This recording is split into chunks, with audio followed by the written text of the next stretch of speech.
Chicago IANDS for having these events. The reason I'm here is not that I've had a near-death experience, I have not, but I have had a spiritual awakening that changed my life, and that's why I am standing in front of you here today. Microphone. Yeah, we can't hardly hear you. Okay, can you hear this? Can you hear me speak? Is this all right now? No? Closer to the microphone. Well, Use the handheld. And I'll go around and adjust it in a minute. So for now, use that. I might have turned it off. oh, it's on. Can you hear this? Yeah. So, the reason I'm here today is this spiritual awakening and how it greatly impacted my life, and it opened up other intuitive gifts, psychic gifts that we all have.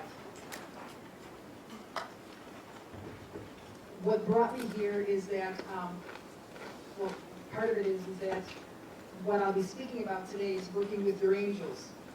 And the way I was introduced that it was time to do my work was through the angelic realm. And I had a friend, I'm Catholic, I was born and raised in the city of Chicago. And as I call it, a normal life like everyone else. You go to school, I went to college, got married, started a family.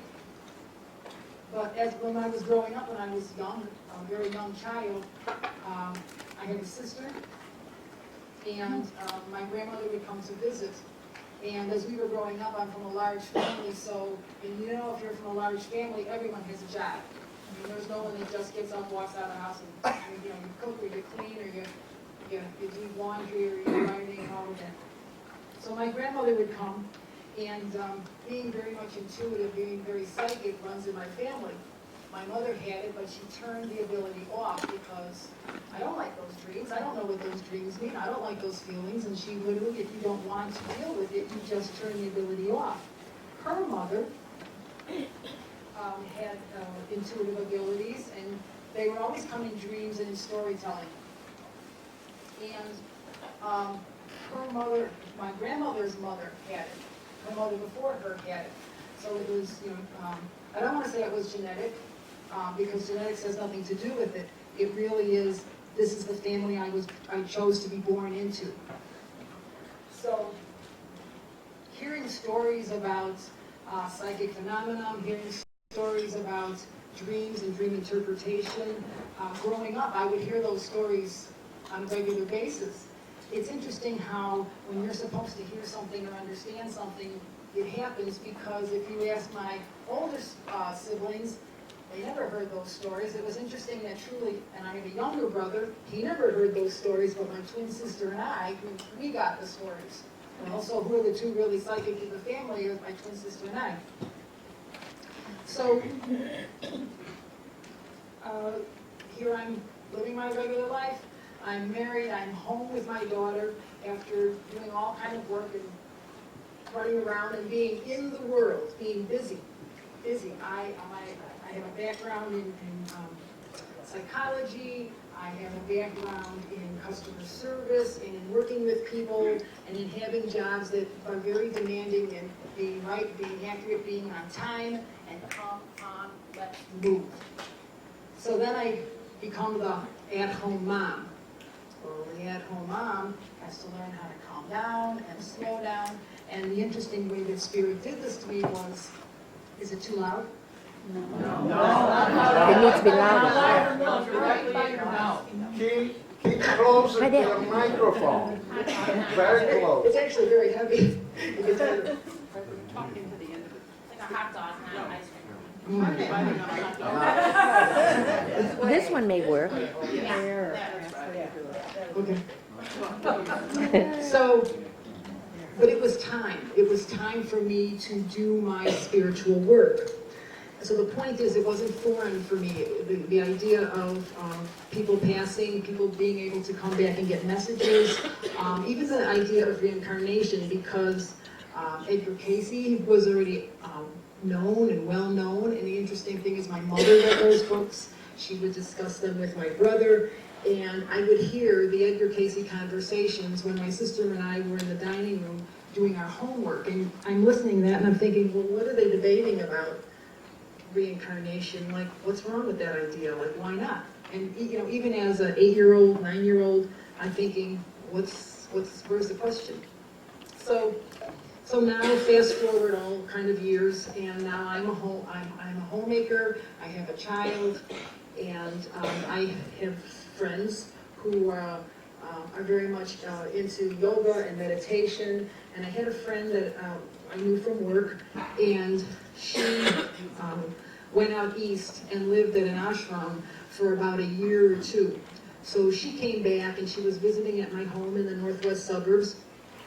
And she said, oh, you know, do you ever have readings?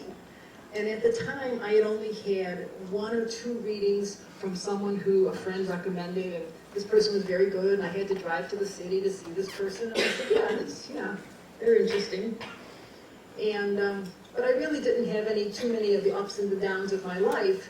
And sometimes when you're really challenged in different ways, that's when you really want a reading. You really like, someone sell me a vowel, like, I have no idea why this is happening. But, things were running pretty smoothly, so I really didn't feel the need for the reading. So she hands me this business card, and she said, I've never worked with this lady, but I understand she's a very good psychic, and if you ever want a reading, I would call her. And I looked, and this lady's in Colorado. And I was thinking, yeah, right, sure. So as it turns out, I wound up having a reading with this person over the phone months later.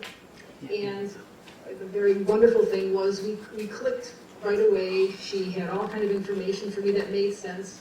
And about my spouse, who was the one that was working because I was at home.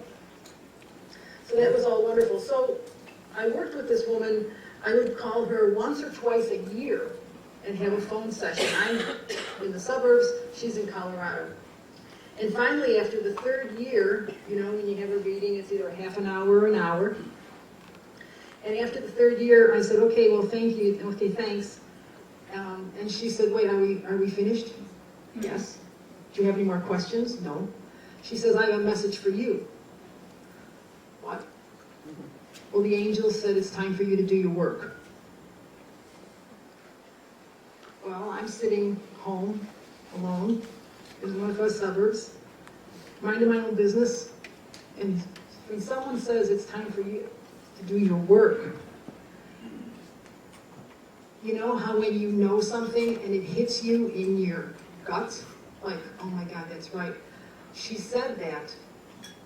And we don't usually talk about angels. We didn't talk about angels. It wasn't, that had never been spoken before. And I literally that was my spiritual awakening, because when she said, the angels are saying, it's time for you to do your work, that so resonated with me that I knew exactly that it was true. So, and I knew my entire life was going to change. And I knew that yes, I had control, but in the big picture, I didn't have control of that. And I started crying. And I, like anyone else would, I said, well, how am I going to do this? Like, who's going to teach me? How are you going to picture yourself as being that psychic, that medium, that person, that other? I said, I don't know how to do this. And she said, you'll figure it out. I said, who's going to teach me? I said, are we going to set something up over the phone and I'll call you and I'll pay you? No. I said, how am I going to learn how to do this? Oh, meditate on it. You'll figure it out. And so what the angels actually said was, we speak through you, through one voice. We speak of purity and love, and we are always there, meaning here. We speak to you through one voice. And as many of you are students of this, many of you do this work, you know that whether it's a guide or whether it's an angel, they get together like, say this, tell him this, tell her that. There's no ego there. It's not who said this or who said that. And that message meant so much to me because as I began learning and buying books and literally doing a self-teaching, really it was just books. I truly had to come back and look at this and think, is this real? Like, what the heck? I didn't ask for this. Well, yes, I did on a higher level, and I just didn't know it. I didn't catch up yet. So what happened was, it really shook me up because I knew my world was going to change, and I definitely knew my husband was not going to like it. We're Catholic. You don't do that. It's like, well, if we're Catholic, we really should be doing that. But the big point is don't do something different than everyone else. Don't make yourself a target. You just stay under the radar and you act normal like everyone else. So to say that, you do readings or you have this information, you're not going to do that. As time went on and I said, can you help me make a business card? He said, I'll help you make the card, but you're not going to give it out.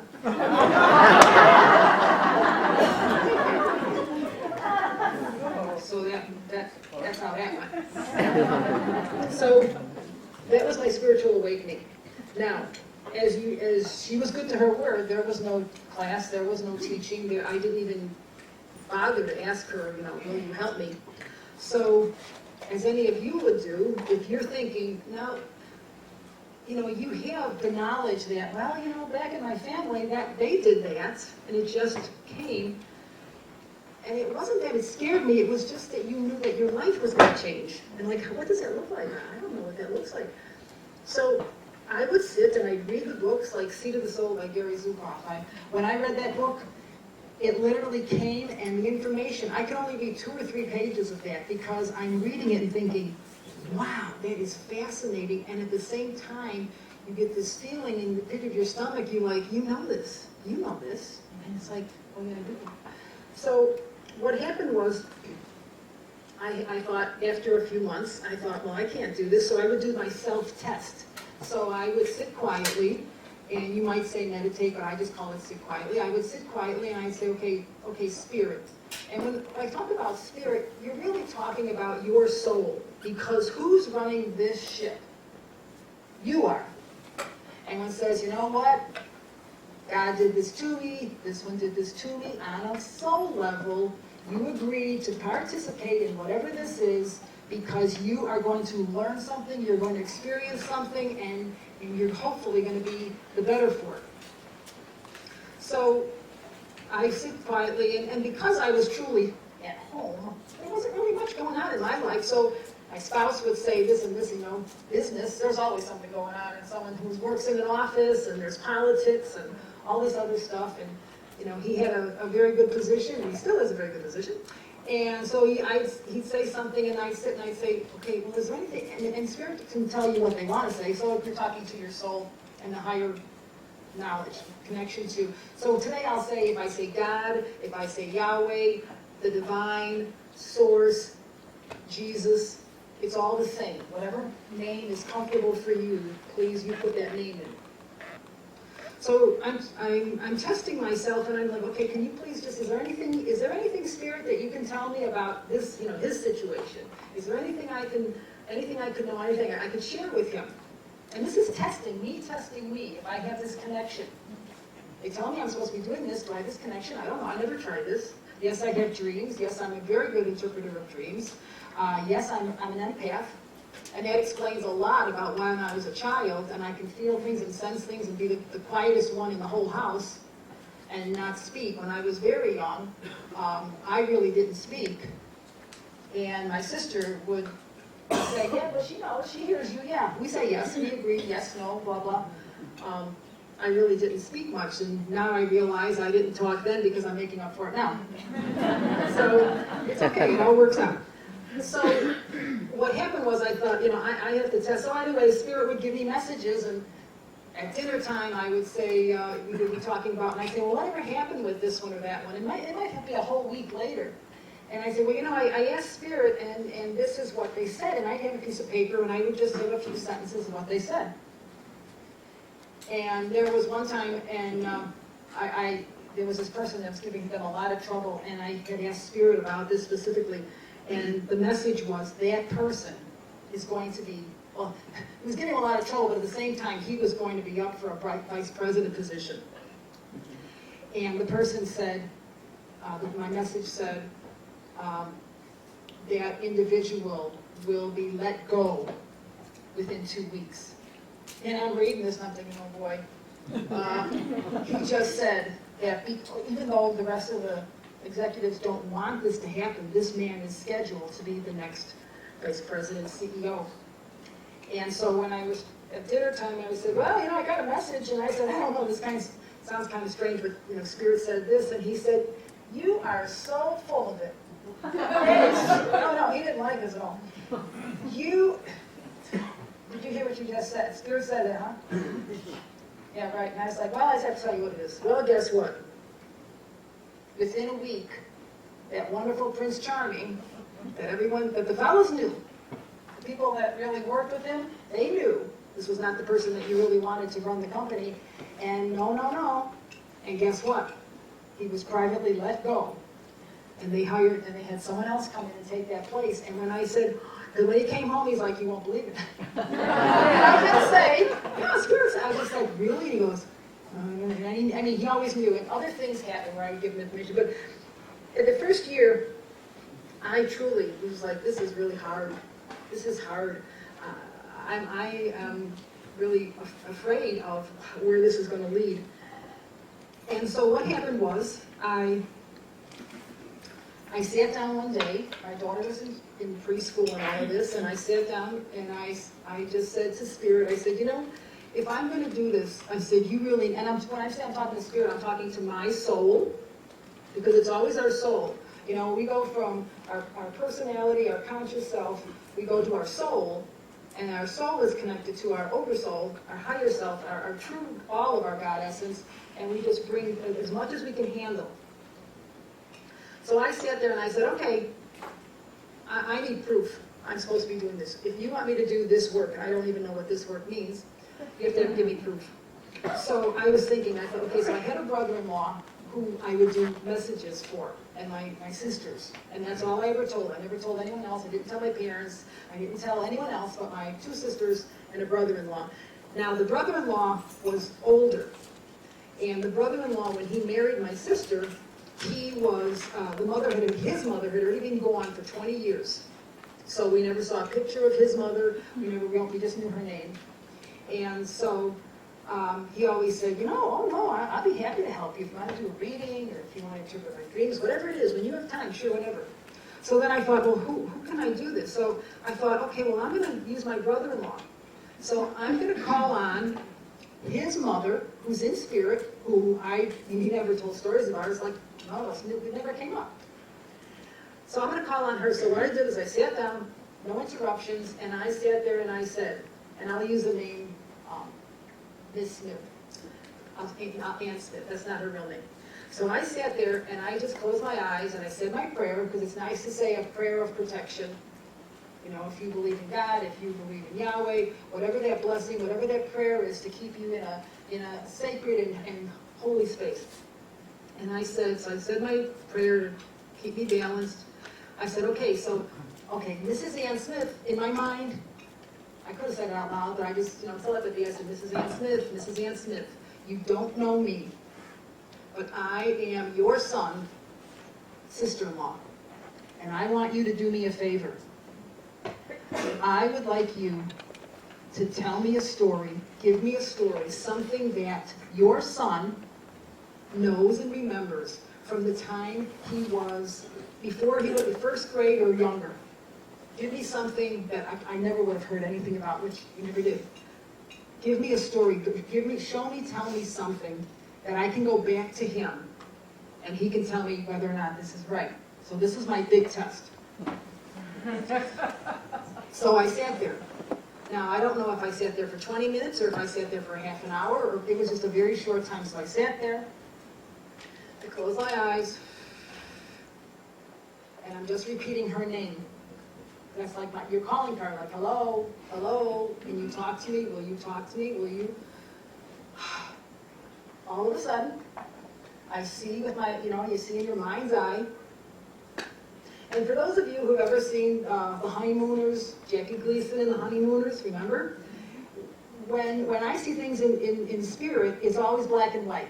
And spirit will say, oh, this is red, or once in a while they'll actually show me a color. But when I do readings, when I do mediumship work, everything's in black and white.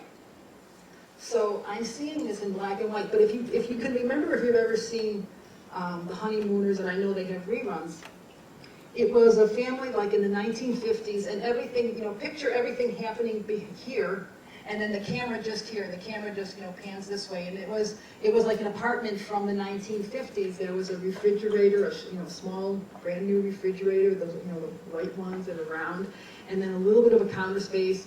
There was a kitchen sink, a little bit of a counter space, a stove. There was a square wood table with 4 square chairs. And so I'm seeing this in my mind's eye, and it reminds me, so that's coming in on the right side, and the left brain's going, wow, that looks like, everything's in black and white. That looks like the Jackie Gleason, The Honeymooners. And so I see this wood square chairs, table, chairs, and so then here comes this short, chubby little boy, probably about 5 years old, and this heavier set Italian woman with a bag of groceries. She immediately goes to the counter, drops everything at the counter. This little boy runs to the table, pulls out the chair, leans on the table, and is like this waiting. She turns around, she takes something out of the bag, she turns around, and then she puts something up on the table in front of him.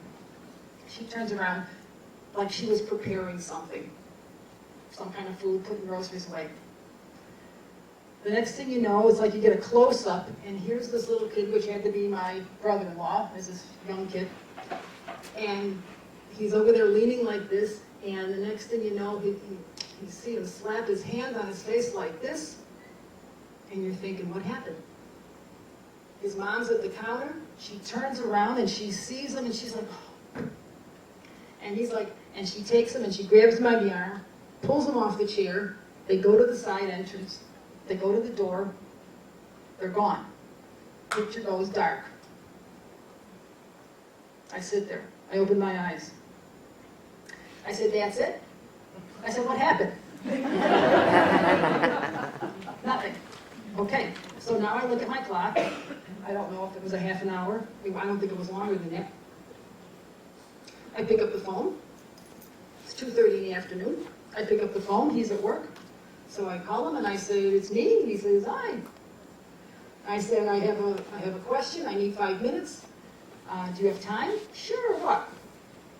I said, okay, do you remember how I'm working on my my intuitive skills?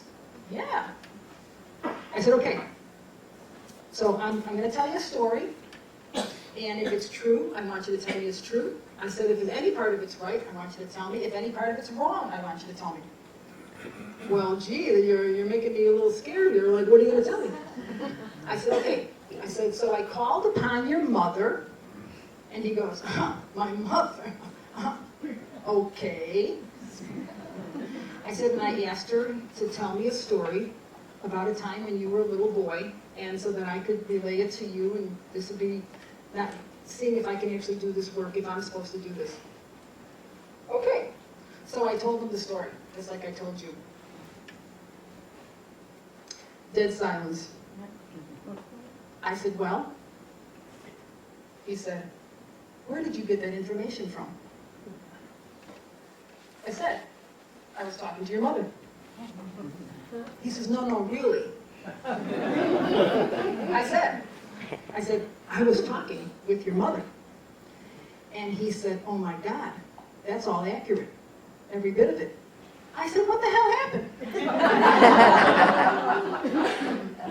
So he told me that he was about 5 years old, and like every day or every other day, they lived in the Italian section in the city, and your apartment was on the second floor or maybe the third floor, and the first floor were always stores and bakery and grocery and the dentist and the doctor, and you just did all your, everything you needed to do downstairs.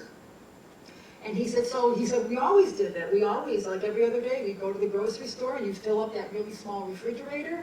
And my mother would, every meal was fresh and just made. And he said, so we always went, and she took me because he wasn't in school yet. And his favorite thing were the kosher pickles. Those big, fat kosher pickles, when they used to be a nickel or a quarter. He said my mother would buy one every time we went out. He says, and she would buy it, and she'd slice it in half and put it on a plate and put it on the table, and that was the chairs and the tables. That is correct. Right shape. They're just a many, all wood.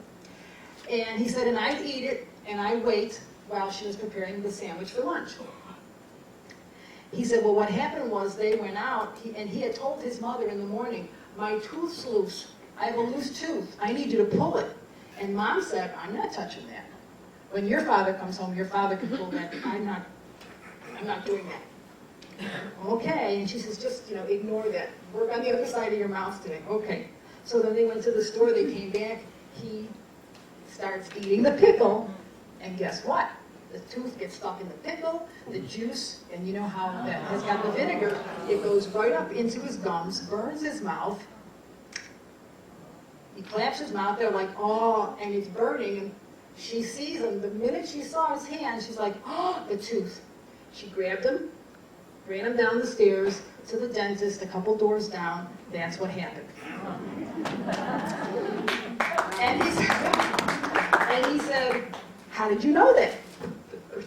I said, I was talking to your mother. And he said, oh my God, kid, I don't know what you're doing, but keep doing it.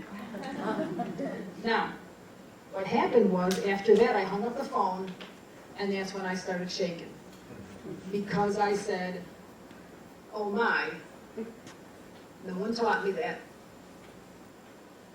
I didn't sit and train for it, and I did it. So I need to take this work seriously.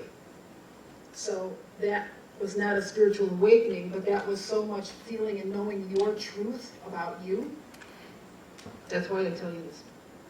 So, in all of this was the message from the angels. Who came first? The angels.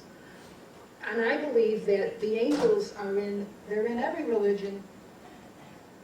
And whether you believe in angels or not, you've heard of them. You know that, okay, they might exist or they do exist. Angels are angels are an energy. They're a force, but they're light, they're loving. There's like no harm. There is no harm to them. They're always supportive. So if you were going to be introduced to new information, you wouldn't want someone to come out barrels blazing, okay, this is it, and this is what you're going to learn. No, you want someone, an energy, information that's gentle and kind and very open, and for you to accept at your pace. And that's what they did to me, and how they helped me. So I've always worked with, and it's not a big deal, and it doesn't need to be a big deal, and it's never a big deal, because all you have to do is begin to talk with them and invite them into your life. So I was very grateful to be asked to speak here, because the first thing I thought of is I can talk about angels, because we can all, they're here for everyone. There are more angels here. They call them, legions and legions and legions of angels. And everyone will receive and has access to as many as you need. And so I have lots of information, but I really want today to be experiential. So I'm going to give you this information, but at the same time, we're going to have a short meditation where we bring in your guardian angel and have you sit with the guardian angel to know what that feels like. And if you choose to bring in another energy, if you already work with a guardian angel or archangel, or if you want a family member to sit with you, or if you work with Jesus on a regular basis, or Buddha, or Shiva, call that energy in. So we're going to do that so you can experience it and feel it. And then I have a little more information, and then we're going to have a longer meditation where we call in Archangel Michael, and we sit with that energy. And all of these tools are for us right now, because our world is changing so dramatically and so fast And there's so much fear around that you can literally, you'll be fine, and then you'll hear something, you'll see something, something will happen here in the United States or some across the world, and all of a sudden we're afraid. Now, in the big picture, the angelic realm, and we do have guides, and maybe some people don't know about guides, so I really want to focus on angels. The angelic realm's here, almost like picture yourself as a boat, and you're anchored. And the energy of the angelic realm can help to anchor you and keep you strong and keep you safe in these, and whether it's in your own home, whether it's your friends. How many people have friends that are going through horrific things and you really can't help? But yes, we can. Because when you pray, when you send those special intentions and prayer, sometimes people go, oh my gosh, we want about prayer. It's not a bad word. And what prayer really means is prayer is you communicating. It's a conversation between you and this supreme being, the divine, Yahweh, Buddha, Shiva, Allah, God, Jesus. And that's what it is. Prayer is, you can take those rote prayers that you learned, you could use those, or you can just have your conversation. There's no wrong way to do it. But in these changing times that we're in stressful times that we're in, now more than ever, to anchor with the angels, because what the angels truly are is they truly are an energy. They're an energy, when you say, oh, I gotta give a speech, I gotta get up there, it's like, oh my God, I'm so nervous, and you're like, okay, calm yourself, calm yourself. Well, we really can't, because we're too much into ego.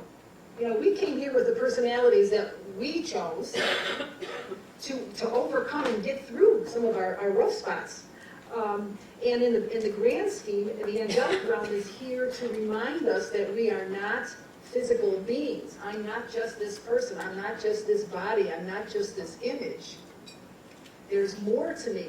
The wonderful thing I like, and I think the reason my soul, I want to say spirit, I think the reason my soul said, yeah, go ahead, give her the mediumship first, show her what she can do, was because you can't see that.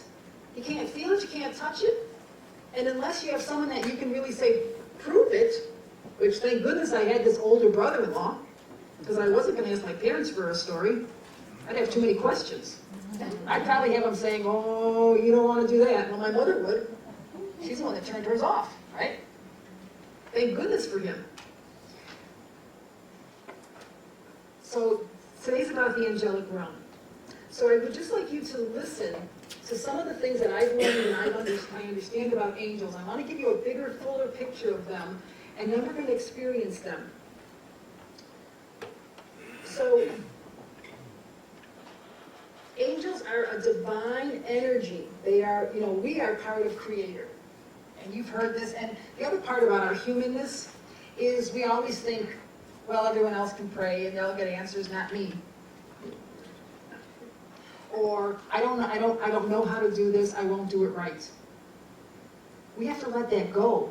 That's your ego saying, I can't. And the thing is, yes, you can, and yes, you have every right to do this because everyone has an angel. Angels are divine energy from Creator, and they're here to support us right here, right now. So when you call on them, if you truly are open, let me see. And when you sit with that energy, you do feel better. You do feel balanced. You balance your own energy. There are times when you can sit and say, you know what, I really need to, and I say gather myself. I really need to just, get it together before I have to do this. Maybe you have a presentation. Maybe you have a new job. Maybe you have a new boss. Maybe you have a boss that you really can't stand. Maybe you have, a part of your job you really can't stand. Maybe, we've got all kinds of things that we have to deal with, but we need to deal with them. The other part of it is when you get over yourself, get over our ego self, which is truly the higher and better. I want to do things for my highest and best. And you say, you know what? I'm going to stop being such a crap. I'm going to stop giving this one a hard time. I don't need to do this anymore. you've just elevated, you've just raised your vibration, you're becoming more and more of your true spiritual being. That's what the angelic realm is here to help you do. Everyone has at least, and some of the stuff you're going to say, I know. Everyone has at least one angel that you've come in with. It's your guardian angel. Your guardian angel knows everything about you. There's nothing the guardian angel doesn't know about you. It knows it's positive, your positives and your negatives. It knows why you're here, what you're working on. That angel has been with you from the time of conception. That angel will, when you pass and leave the physical body and go into spirit, that angel will escort you to what we're calling the other side. Now, angels really, you don't always hear about angels in the near-death experience because it's usually a relative that's there. You see a relative that's there waiting for you. You hear that, but guess what? And the angels have no ego. They're in the back. But that angel will not leave you until you have finished this physical life. Okay. The thing about the angelic realm is you have to invite them in. Because I have worked with people that said, if I have a goddamn guardian angel, I want to see it. You think that's going to happen? No. Why? One, because that person would not be open to it. And two, that person has not allowed, because we all have free will, that person has not allowed that energy to work with it and acknowledge the presence of that energy. So you do have to say, you know what, okay, if I do have a guardian angel, thanks for being here. I allow you to come in and be part of my life. And you only have to do it once, but you need to be sincere, okay? But what the angels want of us, they ask us to do is to give them permission to be with us. They ask us to claim our happiness now. And when they say that, what they're saying is like, stop worrying about the past or being angry about the past or feeling less than from the past. Stop worrying about the future, because you can't control that. If you're really present right here and right now, are you okay? Are you physically okay? Is anyone hurting you? Are you suffering? Can you be happy with what's happening right here and right now? Yeah. Can you be grateful? And there's many things in this lifetime, if we can really overcome and get through about being forgiving of others, being grateful for what we have, kindness to one another, that's it. That's all that's asked of us, but can we live it on a regular basis? That's our spiritual growth. The angels want us to ask them, invite them in to work with you. And that also means times when you're working on the big project and you go, gosh, I can't figure this out. You can say, as I do. And I know we work with more than one. Okay, I really need help here. I need the words. Someone give me the words or give me some insights. Now, do you hear things? Do you see things? No, not really. There are some people who hear and see things right away, but you'll get an inspiration. I'm skipping ahead. The angels can inspire you by dreams. They can inspire you by words and pictures. They can inspire you by flash information, like, oh my God, where did I get that? Oh my gosh, that's going to work. Those are different ways that angels work with you, and also your intuition. What the angels say about humanity is that worrying means you don't have faith. When you worry, that means you don't have faith in yourself or your connection with spirit. With spirit meaning your soul, your creator. You're not having faith. They also say that when you are in gratitude, that we're releasing our own self-pity and self-doubt. They all want you to know that your intuition is greatest when you open your soul and your heart and you allow your intuition to come in. What is the best? I'm angry about this. I really don't want to give that much. I don't want to do that much. But when you say, all right, now wait. And allow your soul and your heart to open what's really best and do what's best for not only you, but for the good for all. Your angels can help you and support you. That's when you're doing your best. that when we, as humanity, support one another in loving and kind ways, by being honest and kind and forgiving, that's when we reach our goal. That's when we grow spiritually. My page is mixed up. So, what the more that you work with the angelic realm, the more you grow spiritually. And what they say is that our busyness, we've become overly busy. We're attached to our cell phones. We have to check the email. We need to know if we're connected on Facebook and Twitter, and that's all a distraction. And a lot of that really is just busyness. Because a lot of that information, it's like, well, it's nice, but it's not necessary. And they also want you to know that there is nothing, when you ask for assistance, you ask for help, there's nothing that you could ask for that's, that you couldn't be asking for. Now, they're not going to say, yeah, go ahead, keep asking to be the millionaire, because if you're meant to be the millionaire and win a lottery, you will. But, if you're really asking what's in your highest and best good, it's not always about money. It's about you being the best person that you can be. And they're there to help you and to be strong for you like that. To trust your intuition. Your intuition is your best advisor. And that is so true because, and I'm sure you all experience this, there are times when you have something and you're like, oh, I don't know what to do. And you ask this friend and that friend and that friend, and you want to ask the ones that will agree with you more. But sometimes if you really are quiet and you sit and you just ask, okay, so really, what really should I do? What is in my best good? And you listen to the intuition, everything might say, no, this is the way to go. But when your intuition says, no, that's just not going to work, you really need to let go of that and move this way, and you trust your intuition, you will find in the grand scheme that it was better that you went this way, because your intuition is part of that's your soul.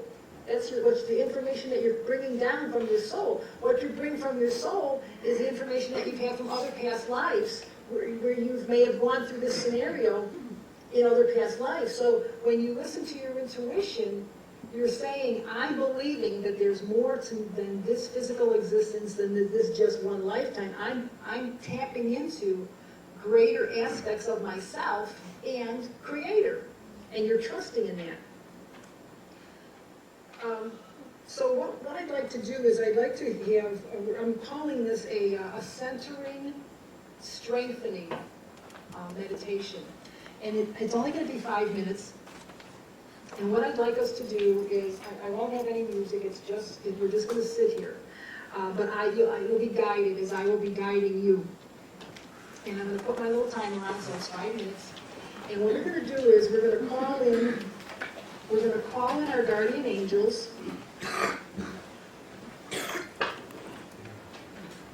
And if you'd like to participate, please do. And if you choose not to participate, you might just want to close your eyes and rest. So the purpose of this, and anything you remember here, anything you learn here today, please know that please do this at home, do this wherever you're comfortable doing this. You can always make these are just ideas for you to make your own. My words, they're to be your words. However you phrase things, however you feel that it should be, it's perfectly okay for you. So this is just a sample. The purpose of this is, one, to acknowledge your guardian angel, because your guardian angel is really there to help you, protect you, keep you safe, but to strengthen you. Your guardian angel is your companion, because like the person that says, prove it, that angel's still there. Is that angel going to be effective? No. Is it that angel's fault that it can't do its work? No. It's the person that says, now I do have to tell truthfully for the rest of that story, that I know that person very well. That person is a relative in my family. And when that person said that, I was like, okay, You just don't want to hear, you don't want to know. Now, since the passing of this person's mother, this person has decided, well, yeah, maybe I'll say some prayers, and yeah, maybe that'll help Mom. Well, all these years now later, this person himself has become a licensed reverend. This person says that every time he says his prayer, my mother's face is right in front of his. And we don't talk about the angelic realm, but I have a feeling that he's pretty open to it now. So you can always change your mind. You know, sometimes we get all caught up in, oh, I don't have to, and I don't want to. And sometimes that's just old. And when you know, for angels and things of metaphysics and energy work and lights and sound and vibration, for that all to be so much at the cutting edge for the past now 15 years, what does that say? And look at the world. We need other methods of healing. We need other methods of balancing. And when you look at all of these, it's all about personal choice. And everyone can learn something. Everyone can pull in your angel, call that angel in. All of these different modalities, if it's color therapy, if it's sound therapy, you can have your own chime, you can have your own bowl, you can go to people who do this kind of work. You can learn meditation. Meditation is not a big deal. Meditation is what we're going to do right here. It's just you allowing yourself to be open. You know, people ask me, how do you do that? How do you do that with the mediumship? Because I'm a medium. I do past life regressions, readings, and life between life regressions, and I also do energy work. And all of that is something that you can't touch, you can't feel, you can't see. But when I bring the information, people understand it. Now, how does that happen? Well, because there's a greater part of us. But each one of us have the ability to say, I want to tap into that. And we each will, if we allow ourselves. The other thing is when you do this work, you know that you sit and you allow and you open your senses. And when you get this information, like I'm telling you, I get the picture, it's almost like it's in your forehead, it's in your mind's eye. And I'm seeing it and understanding it, or the words are coming. Sometimes people actually hear the words, but the information just comes. Where does that come from? It's because you're open to it, and you're very sensitive, and you're listening, and you're sensing. When you're in this kind of a state, your senses are heightened.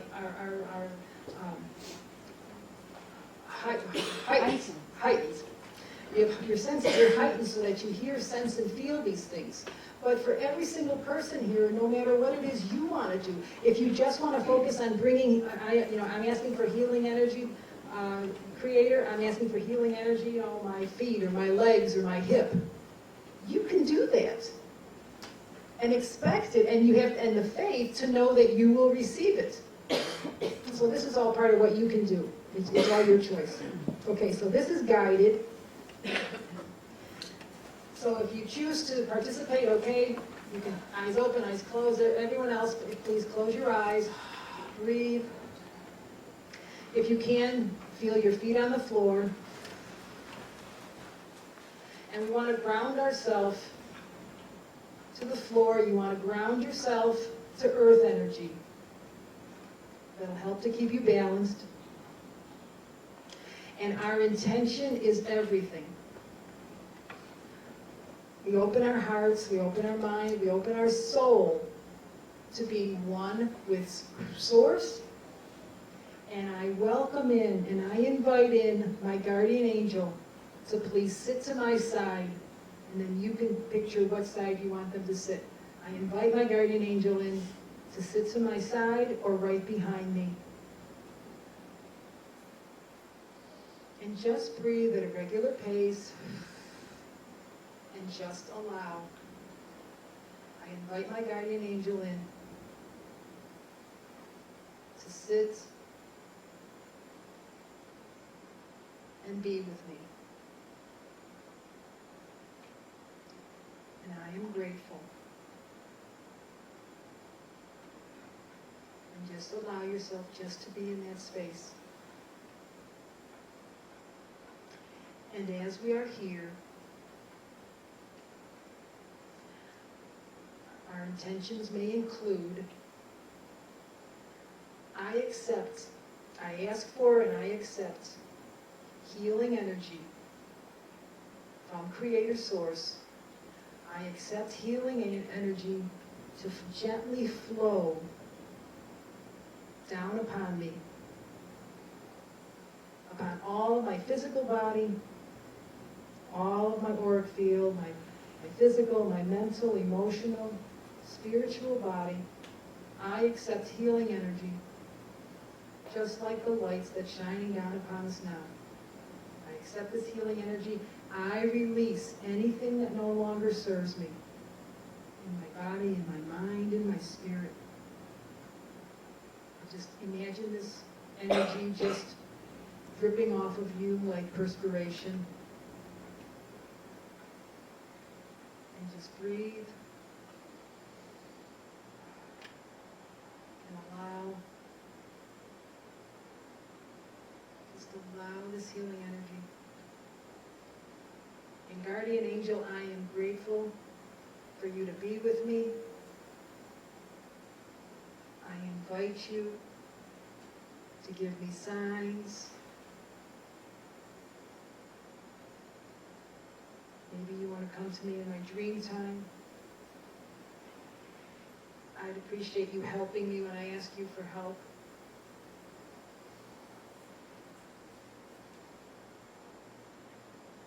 I appreciate all that we do together. And if you choose to, you could send love out to your angel. But if you have anyone that's close to your heart, if you have someone who's passed or someone who's ill that you are thinking about now, and you would like to send them some healing energy, you can do that right now, and I will be silent.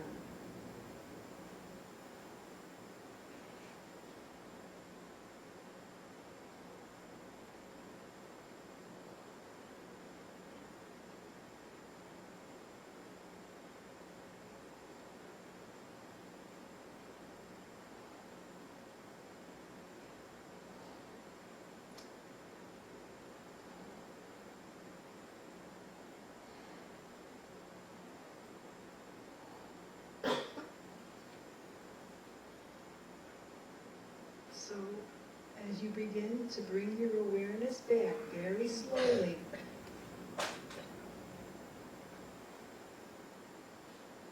I know that some of you in the room may feel the energy of love back from your guardian angel, because I'm seeing yellow-orange lights around as if you've been surrounded by this loving, healing energy that your angels are sending back to you.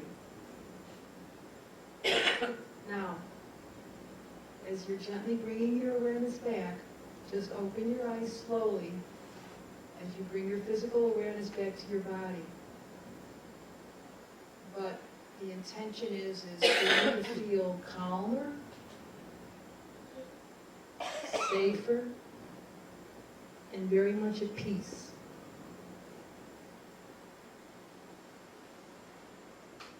So bring your awareness back.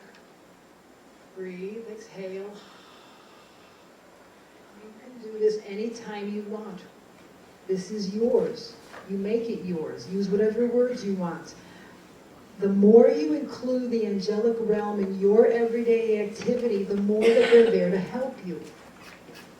The more that when you really need help, it's not like, okay, it's okay. And besides that, they know, they can see what's coming, and they're going to be like, you know what, I'm calling for extra help right now because I see what's coming up.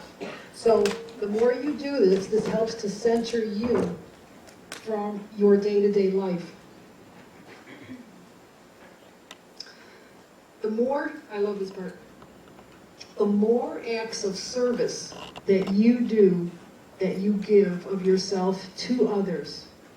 Now, there are the professions, all the careers of policeman, fireman, teacher, counselor, therapist, doctor, nurses, humanitarians, and the list can go on and on. The good neighbor, the guy who always helps everyone. The more goodwill and the more that you give of others, the more angelic help you have. The more you do, the more help you have. And what does that really mean? Well, if you ever really notice that the people who really do give a lot, don't they always seem to have a lot of energy? They do. And they're usually pretty doggone positive. And they don't let problems burden them. Have you ever noticed that? That's truly because they have the energy of the angels to literally support them, saying, come on, now you know, because tomorrow there's going to be, you're going to get a phone call from a friend who has devastating news, and you're going to be the guy to go there and help and be the shoulder to cry on, or to go help them to get through that.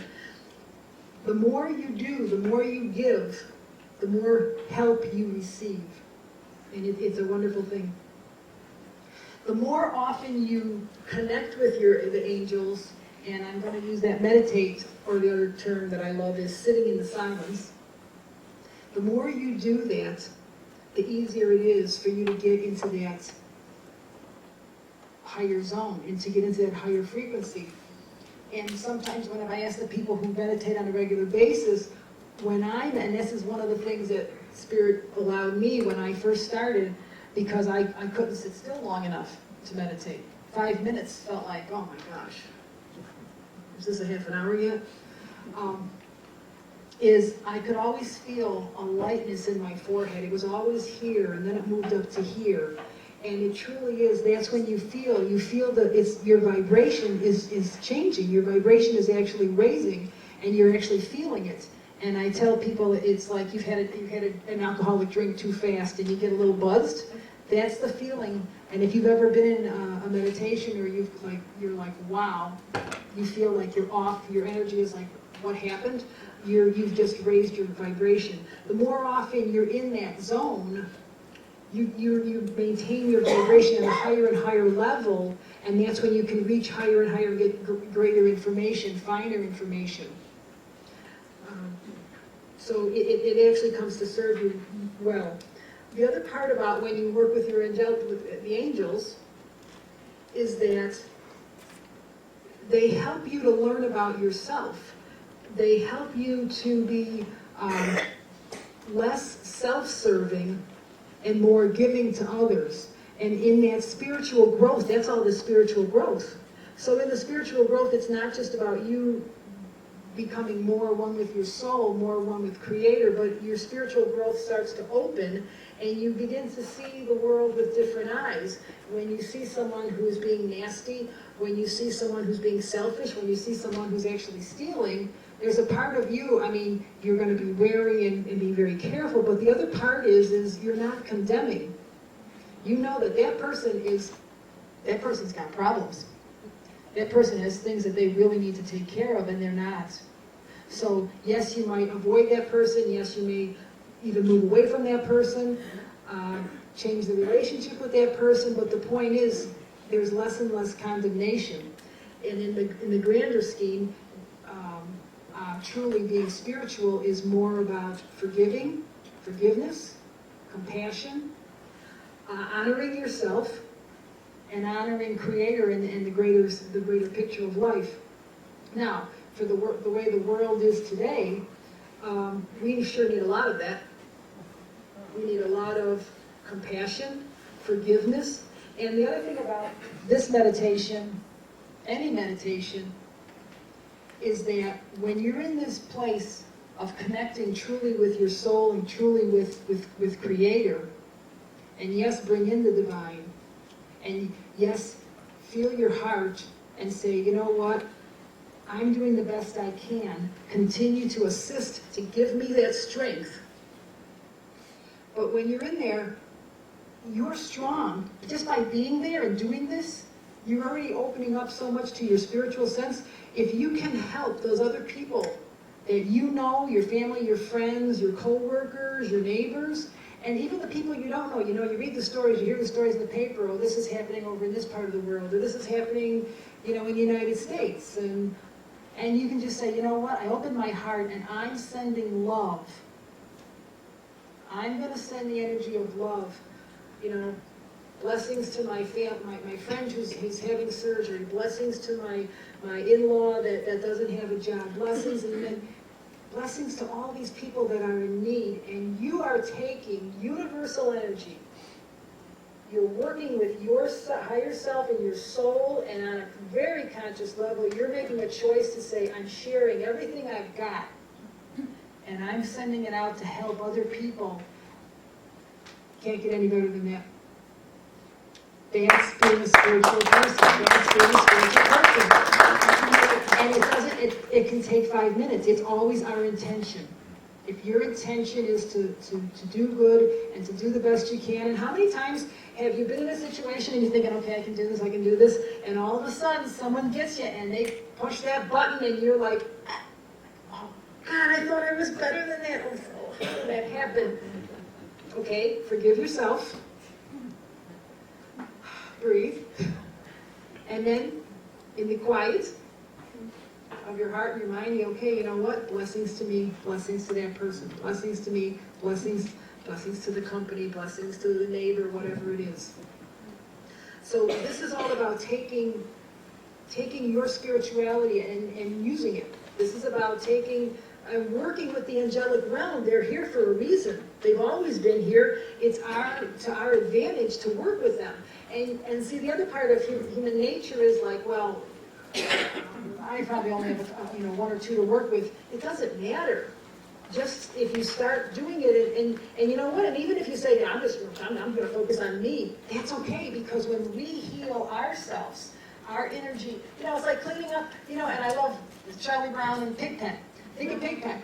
Okay, well, here's this little mess. Walking around here takes this little mess, but that's his aura, right? That's his aura. But the more, when you do kind things, or even if you just say, okay, oh yeah, you know what, and you learn something about yourself and you start to clean up your own act, it's really aspects of ourselves. When you start to clean that up, just picture Pigpen getting a little cleaner. Just picture well, that's his aura. And then, oh, well, maybe I'll just be a little kind today. Well, yeah, that neighbor, okay. Or maybe there's someone on the bus that I always see, or someone at work. You're cleaning, you're being kinder, gentler, better, and you're changing, and that's your vibration. I'm using the imagery of Pigpen because it's just so obvious. But that's our energy. The more you can share, just, how about the little acts of kindness? It all makes a difference. It all makes a difference. So that's what the energies and the angels can do for you. Yes, the angels work with us through insight, with dreams, with intuitions. I have a feeling, I think I know, with revelations that are a flash. The energy of the angels is available to everyone, but only those who are open and conscious can be reached. How do I know when I am divinely inspired to take some action? With that new thought, or with that thought, with a conviction that you have, you will feel goodness, you'll feel balanced, you'll feel warmth, and your heart center opens and you think, yeah, that's going to work. Why is it, I like this one, why is it some people see angels and others do not? Oh, that used to get me. In my early development, that's exactly one thing that I asked my soul, I asked my guides, and I asked the angels that are supposed to be around me, because I really don't see angels. I see things in my third eye, and I understand things, but I don't always see them like that in the physical. And I said, well, if I'm supposed to be working with angels, I want to see them. I want to see them. Well, where did that come from? Big old ego. Where did that get me? Nowhere. Work for it. You don't need, and you know what they actually said? They said, well, you don't need to see us because you already believe in us. Like, thanks a lot. However, I have had several readings with people that don't know me, and somewhere in there they'll say, oh yeah, and by the way, you will see one day. And they don't even know what they said, and I know exactly what they mean. Yes, one day I will see spirits standing there. One day I will see the angels actually there. It's part of letting the ego go. Okay, so why is it that some people see angels and others do not? It's not your time. You're not ready yet. More spiritual growth is necessary. And the people that do, that they're open to that type of experience, that they really do have less ego, that their unconscious mind has already connected to the energy of the angels and they can see them, and that their conscious mind is going to use its strongest sense to perceive the angel and the messages, and that's, once again, that's being open. Okay. We have a limited amount of time, so I'm going to have us work with our Archangel Michael. I'm setting my timer to keep us on track. So once again, I have music.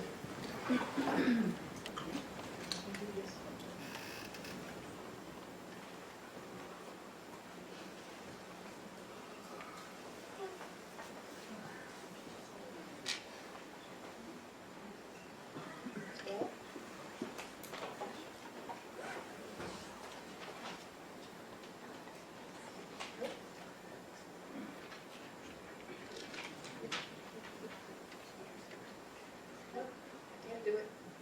It takes a while. I can't push the button. It's not moving. You just push it down.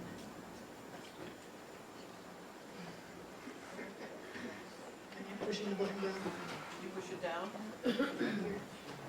Second one. It doesn't come on right away after you push it. If the light is on, it's probably on. The light's not on. See the light on the inside? No, the light's not on. You push the, on the far left, there's an on-off It button. says on the far left. Here. Here now. Once you turn it on, you have to wait. It wasn't on, it turned off. Okay, so please, if you choose to.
allowing this energy to be, to strengthen you. It's like healing energy from this angel.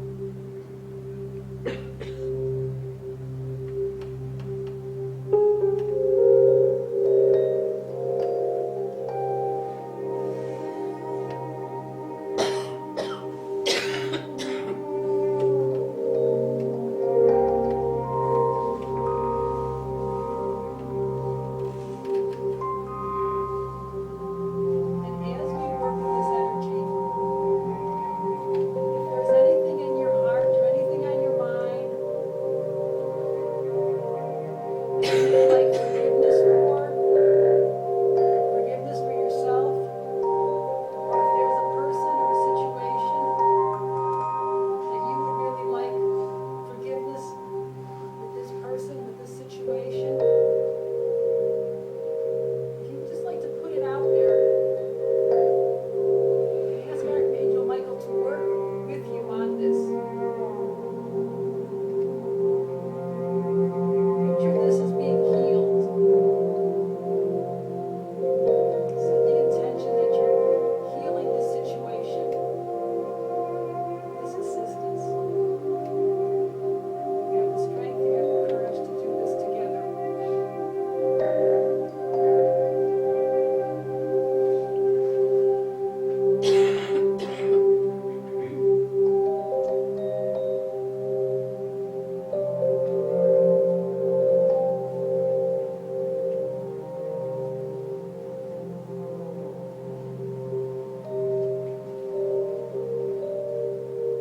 Now it is your choice to call this energy, this angelic energy, ask this energy to come very close. You have this maybe stand behind you, be shoulder to shoulder with this energy.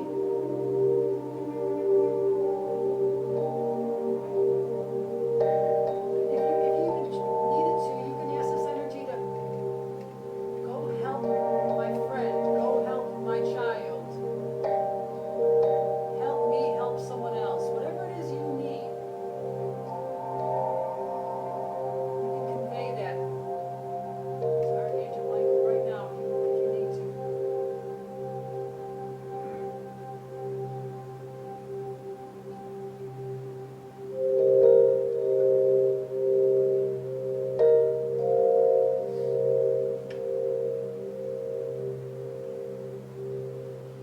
Breathe and exhale, inhale, exhale. Allow those burdens to be gone. I know you're working on it. I know there's a lot of you releasing burdens. I can feel it, I can see it.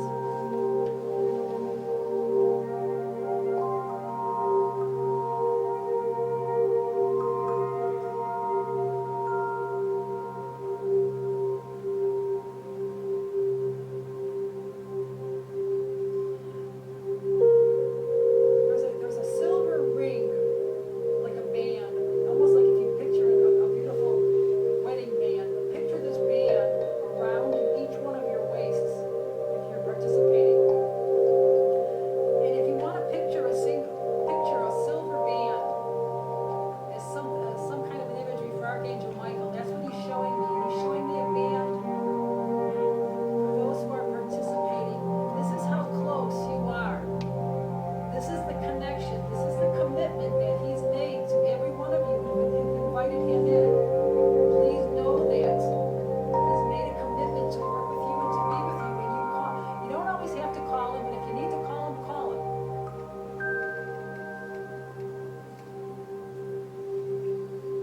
He'll be there. The more often you work with him, the closer he'll be. It's instantaneous.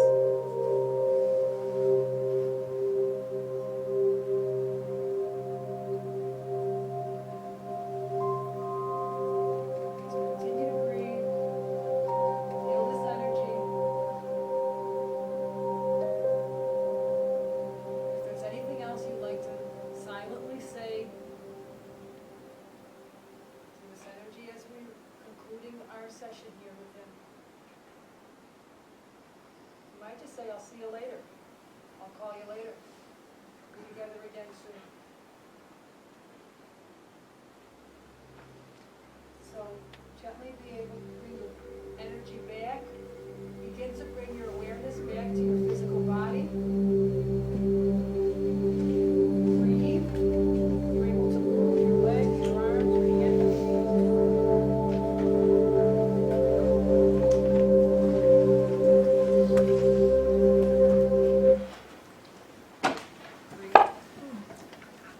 Did you all, I don't want to ask questions, but just in the last 5 minutes, I saw these huge angelic wings, and it was like scooping everything up and just taking it up. And I truly feel that a lot of people let some burdens go. Does that make sense? I saw it. And the beautiful thing was it was like a silver band. Is this, I'm thinking, there was a silver band, reminded me of a Greek, Greek wear where they used to have the robes like this, and then they'd have the band to hold the garments together. And everyone had this silver band, but it was, and then it made me think of a wedding ring. And wedding rings are commitments. And I've never had that imagery before, and I think that is amazing. So I would run with it, keep it. So these are tools that you can use for yourself anytime you want. Meditation doesn't have to be a big deal, but you will find that the more often you do it, the easier you get into that state, the more you say, show me, tell me, and you be one with it, be one with your soul. The more you're one with your soul, the more that you get your intuitions, you get your hunches, and when you work with your hunches, they are for your best and highest good. And good things happen, and you're like, wow, boy, am I glad I listened to myself. So, a couple of things. Our time is up. I thank you all for being here. I have a CD that I forgot to bring a copy in, but it's out there. And it's a global healing. Like, duh, do we need global healing or what? So it's a global healing meditation, and it's about 28 minutes long, and it's guided, so you'll hear me speaking. And we do a lot, there's always healing for you first, and then healing for the world. And then there's a second meditation that's 7 minutes of serenity, just like what we did to calm ourselves down. So that's out there. I have a sheet of paper out there if you'd like. On my newsletter, I send out once a month. And then there's another sheet if you are interested in any kind of a session now, either a half an hour session. If you just put your name and phone number, I'll call you later and then we could set something up. So I thank you all very much for being here. I really would ask you to use your tools because you all have the tools. And you can never ask for too much. If you have a need, just start asking and expect it. Have faith in your connection. We're all here for a reason. And if you weren't supposed to be here, then you wouldn't be. So take advantage of every tool that we have. And you are all loved very much. And that's our hardest thing for us to get over. Oh, why me? They don't mean me. They mean everyone but me. No, they mean you. All right, thank you all.